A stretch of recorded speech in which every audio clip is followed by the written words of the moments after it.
Hoy en Descontrol News. El día que Amado Carrillo le robó 12 toneladas de cocaína a Pablo Escobar.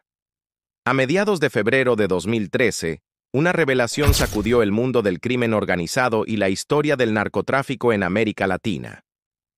John Jairo Velázquez, más conocido como Popeye, el jefe de sicarios de Pablo Escobar, confirmó algo que durante más de 2 décadas había sido un rumor, un secreto a voces entre los círculos del crimen. Un jefe del narcotráfico mexicano había traicionado al hombre más poderoso de Colombia, robándole nada menos que 12 toneladas de cocaína. No fue un golpe cualquiera.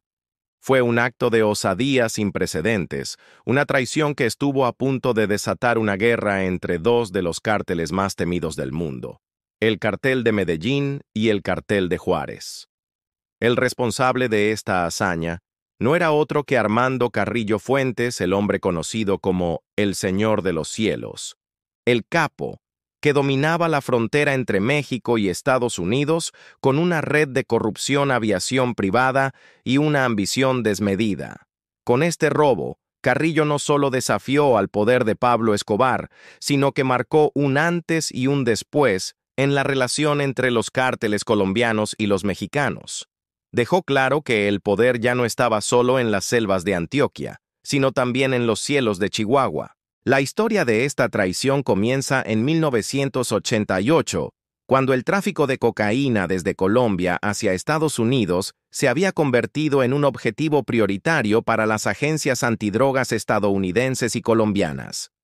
Los aviones de Escobar eran interceptados con frecuencia en Centroamérica, Costa Rica, Nicaragua, Panamá. Cada día era más difícil mover la droga por aire sin ser detectado. Pablo Escobar necesitaba nuevas rutas, nuevos aliados.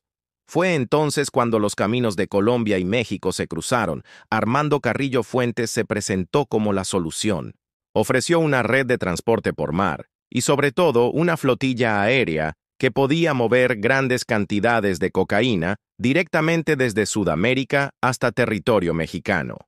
Esta ruta fue bautizada con un nombre poco común, la Fani. Así la llamó Gustavo Gaviria, primo hermano y socio de confianza de Escobar, encargado de las finanzas del cartel. Fani no era solo un nombre, era un sistema logístico sofisticado, una operación que permitió mantener a flote el imperio de Escobar en uno de sus momentos más críticos. Carrillo no solo facilitaba el paso de la droga, sino que exigía condiciones inéditas. Fue el primero en exigir que los narcotraficantes colombianos le pagaran en cocaína, no en dinero. A cambio, les daba acceso a mercados clave en Estados Unidos, Chicago, Atlanta, Oklahoma. Y no solo eso. Fue el único capo mexicano capaz de coordinar embarques de varias toneladas a bordo de aviones comerciales modificados, como el Boeing 727, acondicionado para transporte de carga. Muchos de estos vuelos aterrizaban directamente en el aeropuerto de Ciudad Juárez, donde, según informes de funcionarios estadounidenses, eran custodiados por la Policía Federal Mexicana, corrompida hasta los huesos. La relación entre ambos cárteles parecía funcionar.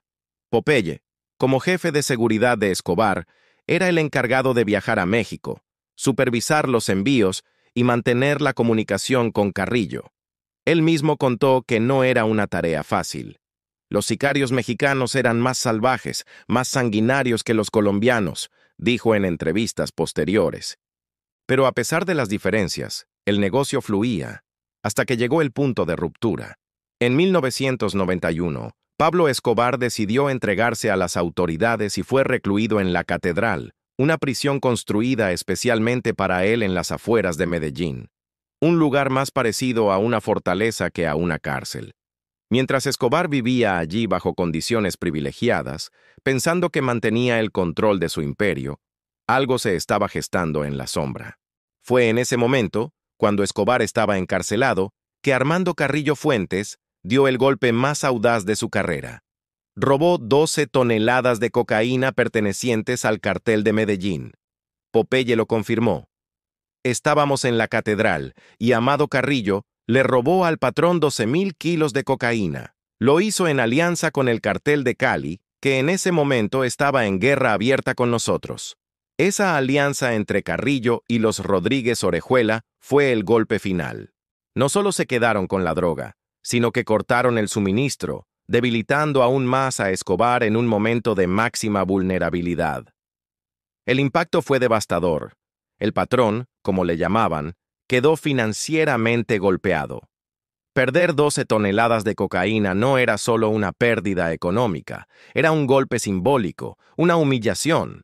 Escobar quería venganza, quería declarar la guerra a Carrillo, pero como Popeye lo recordó, era complicado.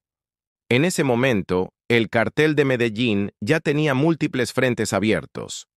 Una guerra contra el Estado colombiano, otra contra los paramilitares y una más contra el cartel de Cali.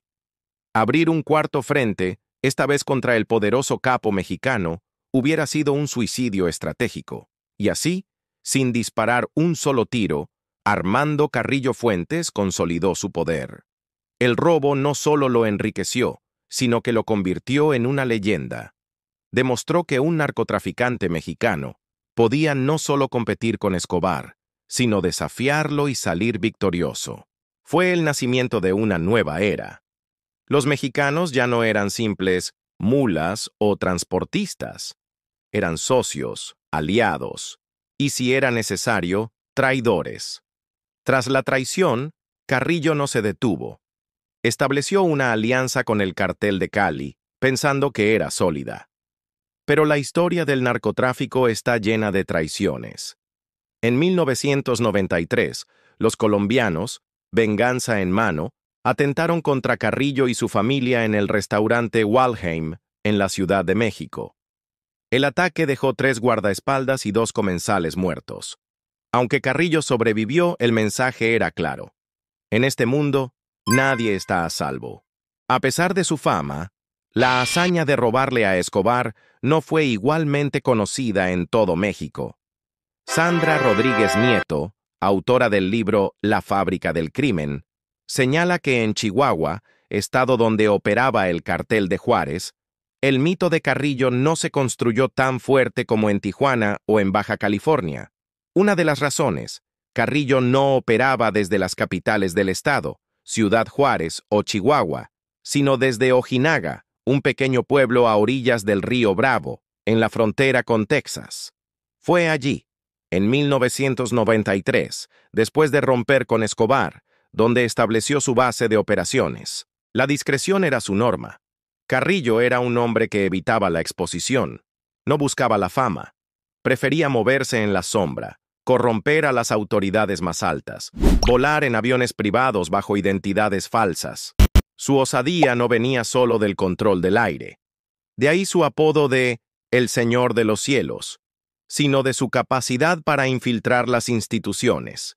Uno de sus mayores triunfos fue corromper a Jesús Gutiérrez Rebollo, el zar antidrogas de México, quien en febrero de 1997 fue detenido por proteger a Carrillo. Para Vicente Sánchez, investigador del Colegio de la Frontera Norte, este hecho es una muestra clara de los niveles de poder que alcanzó el capo. Era capaz de moverse entre los más altos niveles del Estado. Eso le daba la confianza para hacer cosas impensables, como robarle droga a un personaje del calibre de Pablo Escobar. La muerte de Carrillo en 1997, durante una cirugía estética en Ciudad Juárez, puso fin a una era. Pero su legado permanece. Fue el primer capo mexicano en igualar, en audacia y poder, a los grandes narcos colombianos. Y fue el único que se atrevió a robarle a Escobar en su momento de debilidad. Con la muerte de Escobar en 1993 y la de Carrillo en 1997, solo quedaba el testimonio de Popeye, el sicario que vivió desde adentro ambas historias. Fue él quien, más de 2 décadas después, dio fe de lo que muchos sospechaban. El día que un capo mexicano le robó 12 toneladas de cocaína a Pablo Escobar, no fue un mito. Fue una de las traiciones más audaces en la historia del narcotráfico.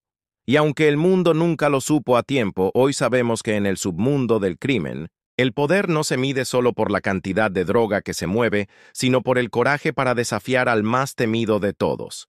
Y Armando Carrillo Fuentes, el Señor de los Cielos, lo hizo. Dale like si no esperabas el giro que tomó esta historia. Suscríbete para seguir descubriendo relatos reales del poder, el narcotráfico y las sombras que marcaron a Colombia. Comparte este video con alguien que quiera entender cómo el miedo, el orgullo y el poder real se cruzan en la historia de un país. Comenta qué piensan de esta historia. Activa la campanita para no perderte nuestros documentales sobre Pablo Escobar, el cartel de Medellín y las figuras que vivieron al borde del abismo. Pregunta del día. ¿Crees que Armando Carrillo Fuentes fue un genio del crimen o simplemente un traidor con suerte? ¿Habría sobrevivido a la venganza de Escobar si éste no hubiera estado encarcelado? Cuéntanos tu opinión.